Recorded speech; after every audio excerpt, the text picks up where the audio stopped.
बाबा, हं? आज येताना बासुंदी घेऊन या ना. अगं, कालच आपण आईचा वाढदिवस होता म्हणून आणली होती ना. ऐकलं? हं.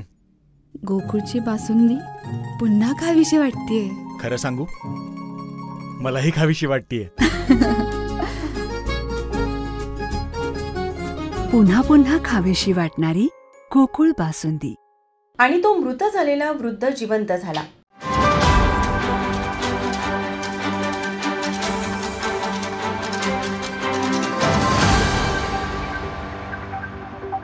कोल्हापूर म्हणजे खड्डेपूर अशी आजवर कोल्हापूरची ओळख बनली आहे. येथील रस्ते आजवर अनेकांच्या मृत्यूला कारणीभूत ठरले आहेत. परंतु पहिल्यांदाच हेच खड्डे आता एका वृद्ध व्यक्तीसाठी जीवदान देणारे ठरले आहेत. कोल्हापुरात एका वृद्ध व्यक्तीला खड्ड्यामुळे जीवदान मिळाल्याची घटना समोर आली आहे. कोल्हापूरच्या कसबा बावडा येथील रहिवासी पांडुरंग उल्पे यांना रुग्णालयाने मृत घोषित केले.